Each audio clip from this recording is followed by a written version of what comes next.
In last part of video, we have studied some definition or terms related to the circle, right? Now see the first theorem or important theorem, इसका use भी है आपको course में of circle, that is prove that the length of tangents drawn from an external point to a circle are equal. तो देखो suppose आपके पास एक circle है,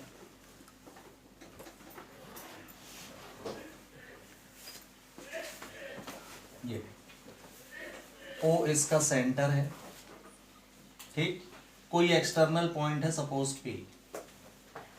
तो हमने कल देखा था कि किसी एक्सटर्नल पॉइंट से सर्कल पर दो टेंजेंट जा सकती हैं। एक का नाम अपन ने PA दे दिया और दूसरी इस साइड जाएगी, इसका नाम अपन ने PB दे दिया। तो ये दो टेंजेंट एक्सटर्नल पॉइंट से सर्कल पर हैं। क्लियर? इतना आपको गिवन है। तो गिवन में क्या आएगा? Given from external point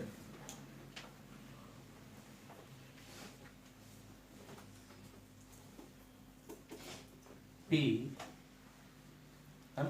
there are two tangents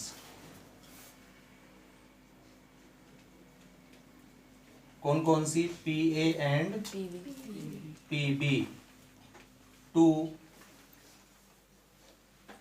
a circle. Circle का नाम देखो कैसे लिखते हैं, सर्किल को C और ब्रैकेट लगा के उसका सेंटर लिख देते हैं, है ना, और कॉमा लगा के रेडियस लिख देते हैं। तो ये सर्किल का नाम हो गया, सर्किल COR। सेंटर जो आपने माना है वो O से शो कर पहले पॉइंट पे लिख दो और सेकंड प्लेस में उसकी रेडियस कितनी है वो लिख दी अपन ने। तो इसकी रेडियस R है जो हमने सर्किल बनाया सर। तो सर्किल का नाम लिखने का तरीका ये रहता है, जैसे ट्रायंगल लिखते हो आप, ट्रायंगल लगा के ABC, वैसे ही सर्किल को C ब्रैकेट के अंदर ऑर्डर पेयर में पहला प्लेस में सेंटर, दूसरे प्लेस में क्या लिख दो? इसकी रेडियस। तो नाम हो गया सर्किल COR। ये लिखने का तरीका 9th में भी सीखा होगा आपने, सर्किल था आपको, ठीक है। ये गिवन है अपन को। प्रूफ क्या करना है? टू प्रूव कि दोनों टेंजेंट्स कैसी होती हैं? इक्वल होती हैं, that is PA is equal to PB। ये हमको प्रूफ करना है। क्लियर? तो देखो इसको कंस्ट्रक्शन में हमने क्या किया है कि पॉइंट A से सेंटर को ज्वाइन कर दिया तो ये रेडियस कहलाएगी। पॉइंट O से B को भी ज्वाइन कर दिया तो ये भी क्या कहलाएगी? इसकी रेडियस। और तीसरा कंस्ट्रक्शन किया हमने, O से P को भी ज्वाइन कर दिया, राइट। तो ये ज्वाइन करते ही आपको एक फायदा ये मिला कि कल हमने देखा था, एक थ्योरम लिखा था कि जो रेडियस होती है वो किसी भी टेंजेंट पर परपेंडिकुलर होती है, मतलब 90 डिग्री का एंगल क्रिएट करेगी ये इधर। Radius is perpendicular to the tangent. तो ये भी तो रेडियस है और ये भी टेंजेंट है, का मतलब ये भी परपेंडिकुलर होगी यहाँ। हाँ, तो कंस्ट्रक्शन क्या आया भाई आपका? कंस्ट्रक्शन अगला पॉइंट,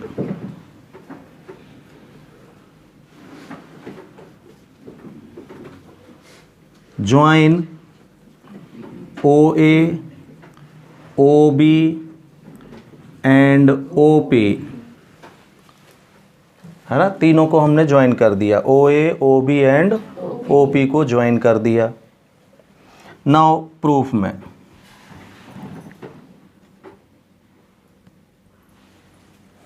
ठीक। तो अब हम प्रूफ में देखते हैं। सबसे पहले इसी चीज को बता देते हैं। जैसे ही ज्वाइन किया आपने तो angle OAP and angle OBP दोनों कितने के हो जाएंगे? इसको नंबर 1 दे दो। Reason radius is perpendicular to tangent. Tangent पर ये परपेंडिकुलर होती है, ये रीजन है, ये इक्वेशन नंबर 1 हो गया। चलिए अब अपन देखते हैं यहां पर इन दोनों दो राइट ट्राइंगल देखने लगे होंगे इसमें, इनको उठाओ भाई। तो in triangle O A P and triangle O B P, देखो हमारा प्लान ये है कि अगर हम इन दोनों ट्राइंगल्स को कॉन्ग्रेंट प्रूफ कर दें। कॉन्ग्रेंट इस साल आपने सिमिलर पढ़ा है, कॉन्ग्रेंट यानी पिछले साल, है ना। तो कॉन्ग्रेंट प्रूफ करने के लिए 3 चीज़ें बराबर बतानी पड़ती थी हमको लास्ट ईयर। तो अगर हम इन दोनों को कॉन्ग्रेंट प्रूफ कर दें, है ना, तो CP/CT से PA और इसकी साइड PE और PB ऑटोमेटिकली बराबर हो जाएंगे, राइट। तो ये हमारा प्लान है कि हम इनको इन दोनों ट्राइंगल को कॉन्ग्रेंट बता दें। तो 3 चीज़ें ढूंढो भाई इसमें। एक तो 90 डिग्री के एंगल हमको पहले ही मिल गए हैं, ठीक है। हाँ, OP दोनों में कॉमन है और OA इसकी और OB इसकी दोनों इक्वल होंगी, क्योंकि दोनों सर्किल की क्या है, रेडियस है। मतलब 3 चीज़ें ढूंढनी भी नहीं है। तो सीधे लिखना बस रह गया भाई, फटाफट लिख देते हैं अपन। तो क्या क्या, पहला क्या, angle OAP is equal to angle OBP बराबर कितना, ये कहाँ से उठा लिया आपने, इक्वेशन 1 से निकाल लिया ये, ठीक। OP is equal to OP, common side है, and OA is equal to OB, both are radius of circle. हो गई 3 चीजें बराबर, 2 साइड और एक एंगल, है ना। तो कौन सा कहलाएगा, 10। ट्राइंगल OAP कॉन्ग्रेंट हो गया ट्राइंगल OBP, किस एक्सम से, SAS एक्सम से। हाँ, कोई बोल रहा था कुछ, ASS कहलाता है ये, बिल्कुल ठीक, ASS एक्सम।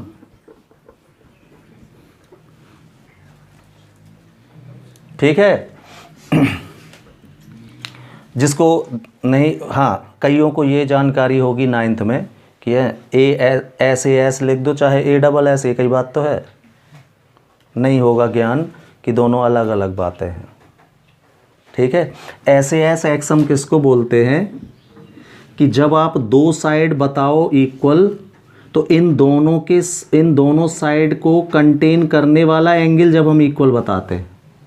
फॉर एग्जाम्पल, इसमें आपने ये वाली साइड और ये वाली साइड बताई है, तो जो एंगल बताया है क्या इन दोनों साइड के बीच का एंगल बताया है इक्वल, देख के बताएं। नहीं, वो दूसरी जगह है, ये देखो। तो फिर उसको SAS नहीं बोलते, ये वाला एंगल बताया होता तब कहलाता SAS। ये है भाई जानकारी एक्सम की, ठीक है। चल, तो ASS एक्सम है ये। तो दोनों हो गए कॉन्ग्रेंट। देन बाय व्हाट, हाँ, देन बाय, या सीधे देन बस लिख के दोनों इक्वल लिख दीजिए। PA is equal to PB, किससे, corresponding parts of congruent triangle. और ये हो गया क्या, proof. Now see question number 4 exercise 10.2 का, ठीक। उसने ये बोला है कि एक सर्किल है, ये सर्कल बना लिया अपन ने, और इसका डायमीटर गिवन है आपको एक, किसको बोलते हैं भाई डायमीटर, चल।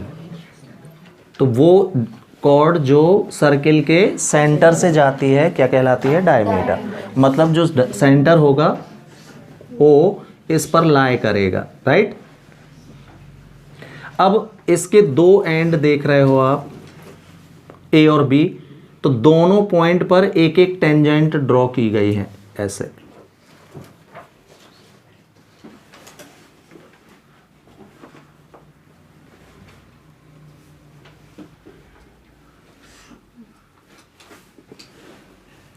तो आपको बताना है, मान लीजिए इसका नाम है पी क्यू और इसका नाम रख दिया अपन ने आर एस। तो हमको बताना है पी क्यू और आर एस एक दूसरे के पैरेलल होंगे। ये है क्वेश्चन का मतलब, पढ़ लीजिए, है ना। The tangents drawn to the end points of a diameter are parallel to each other. ठीक है, तो गिवन में क्या आ जाएगा, है ना, पी क्यू एंड, हाँ, ए बी ऐसा लिखेंगे हम, A B is a diameter of circle C O R. इस सर्किल को भी अपन ने ओ सेंटर और आर इसकी रेडियस ले ली है, तो ये रेडियस कहलाएगी ओ ए और ओ बी। ठीक,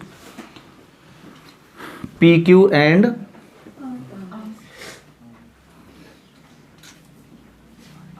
PQ and RS are two tangents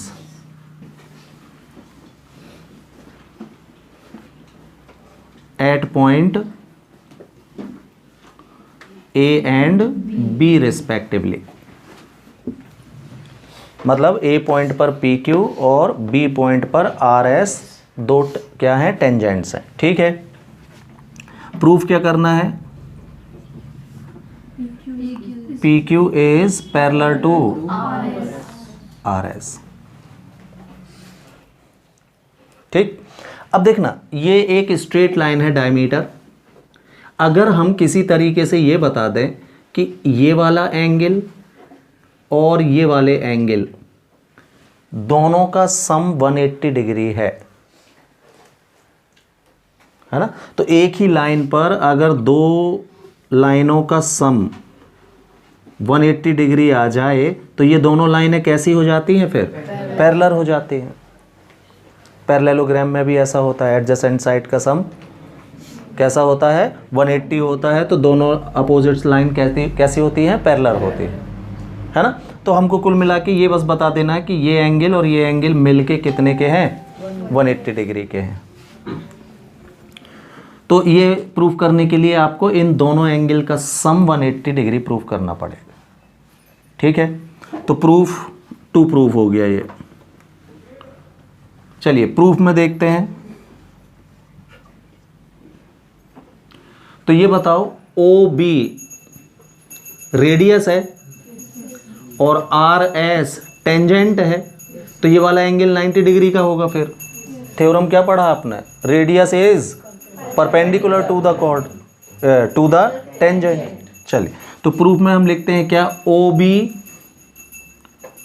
is radius and R S is tangent of circle C O R. दस वॉट, एंगल ओ बी आर, इसको नाम आप ओ बी आर भी लिख सकते हो या ए बी आर भी लिख सकते हो, है ना, दोनों एक ही बात है। Angle O B R is equal to कितना, 90 degree. Reason, radius is perpendicular to tangent. इसको इक्वेशन नंबर 1 दे दिया हमने। सिमिलरली यहां भी देखना, ओ ए भी रेडियस है, again O A is radius and P Q is tangent of circle C O R. हाँ, 10 वॉट, 10, ये वाला एंगल भी कितने डिग्री का हो जाएगा, O A P. Angle O A P also 90 degree. Reason यही लिखना है भाई, इक्वेशन सेकंड दे रहा हूं मैं। Reason same, what, radius is perpendicular to tangent. ठीक है, तो बाय इक्वेशन 1 प्लस इक्वेशन 2, दोनों को ऐड कर रहा हूं भाई मैं। तो angle OBR plus angle OAP is equal to 90 plus 90, कितना 90 प्लस 90,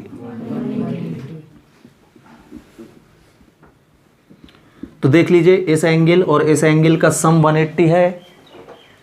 हाँ, इसका मतलब दोनों कैसी हैं फिर, तो यहीं लिख देंगे 10 PQ parallel to RS, proved. After that see question number 7। देखो क्वेश्चन नंबर 7 में वो ये बोल रहा है कि दो कॉन्सेंट्रिक सर्किल हैं। कॉन्सेंट्रिक सर्किल समझते हैं ना आप, ऐसे सर्कल जिनका सेंटर एक ही हो, रेडियस अलग अलग हो।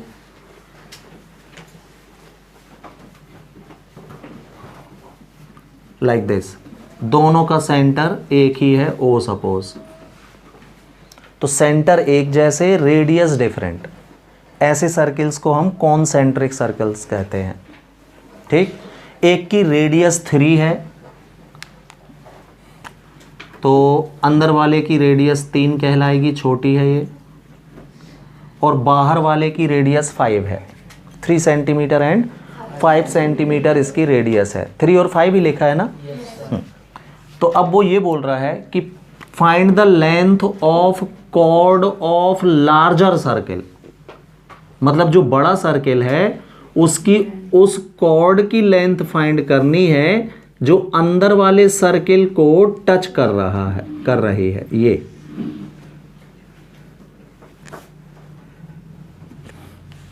AB नाम दे दिया मैंने इसको। हाँ, find the length of the chord of larger circle which touches the smaller circle. ऐसी कॉर्ड की लेंथ निकालनी है जो अंदर वाले सर्किल को टच कर रही है, बाहर वाले की कॉर्ड है, तो बाहर वाले की तो कॉर्ड ही कहलाएगी ये, दो पॉइंट को ज्वाइन करने वाली लेंथ। ठीक है, तो AB की लेंथ आपको फाइंड करनी है भाई। इसकी रेडियस OB ले ले, OB ये गिवन है 5 सेंटीमीटर है बड़े वाले की। क्लियर? तो देखना, अब आपको ये बहुत अच्छे से पता है कि OP रेडियस है ना इनर सर्किल की। तो ये वाला एंगल कितने डिग्री का होगा? Radius is perpendicular to tangent, क्योंकि AB इनर सर्किल की टेंजेंट है। ठीक, अब याद कीजिए क्लास 9th का थ्योरम। अंदर वाला सर्किल मत देखो आप, बाहर वाला बस देखो, ये दिखा रहा हूं मैं। AB कॉर्ड, O सेंटर और OP परपेंडिकुलर। तो आपने लास्ट ईयर थ्योरम किया था कि perpendicular drawn from centre to the chord bisect the chord. याद आया कुछ? है ना? तो ये यहाँ यही तो बन रहा है, OP परपेंडिकुलर है तो ये इसको बाइसेक्ट करेगा, मतलब AP और PB कैसे होते हैं? इक्वल होते हैं। क्लियर? तो इस हिसाब से आप देखें तो गिवन है क्या आपको? Radius of inner circle is OP, क्या नाम है? Is equal to 3 centimetre. Radius of outer circle और लार्जर सर्किल भी लिख सकते हो, कितनी?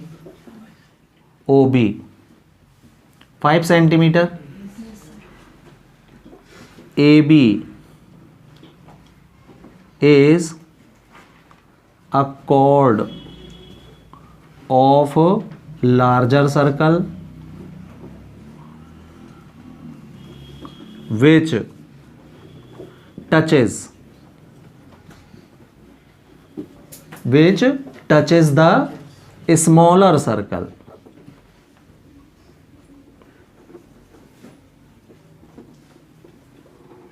At P। ठीक, तो ये बताओ एंगल OPB कितना हो जाएगा? हाँ, angle O P B is equal to कितना होगा 90। Reason radius is tangent. फिर है ना, O P perpendicular A B, because ये भी लिख लो O P perpendicular A B. हाँ, तो ए पी बराबर पी बी, ए पी किसके इक्वल होगा पी बी के। इक्वेशन नंबर 1 दे दो। Reason perpendicular drawn from centre to the chord bisect the chord. 10 करके ये लिख दीजिए। 10 A P is equal to P B, ये दोनों बराबर होंगे। ठीक है। रीजन क्या, perpendicular drawn from centre to the chord to a chord bisect the cord.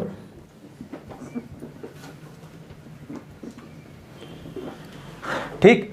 अब इस चीज को आपको ऐसे भी लिखना हो तो ऐसे भी लिख सकते हो कि देन ए बी जो होगा पी बी का डबल होगा। एक ही बात हुई ना, ए पी बराबर पी बी, या हम बोले A B equal double of P B, क्योंकि हमको length of A B find करनी है। तो इक्वेशन नंबर 1 को अगर मैं ऐसा लिख दूं तो A B is equal to 2 times of P B. कोई दिक्कत है किसी को? दोनों एक ही बात है। ठीक है। अब देखो इस राइट ट्राइंगल में हम पाइथागोरस थ्योरम लगा देते तो पी बी आ जाएगा, पी बी यहाँ रख देंगे तो ए बी आ जाएगा। हो गया, बनेगा आगे का? सभी से। तो इसमें पी टी और लगाना है, बस हो गया।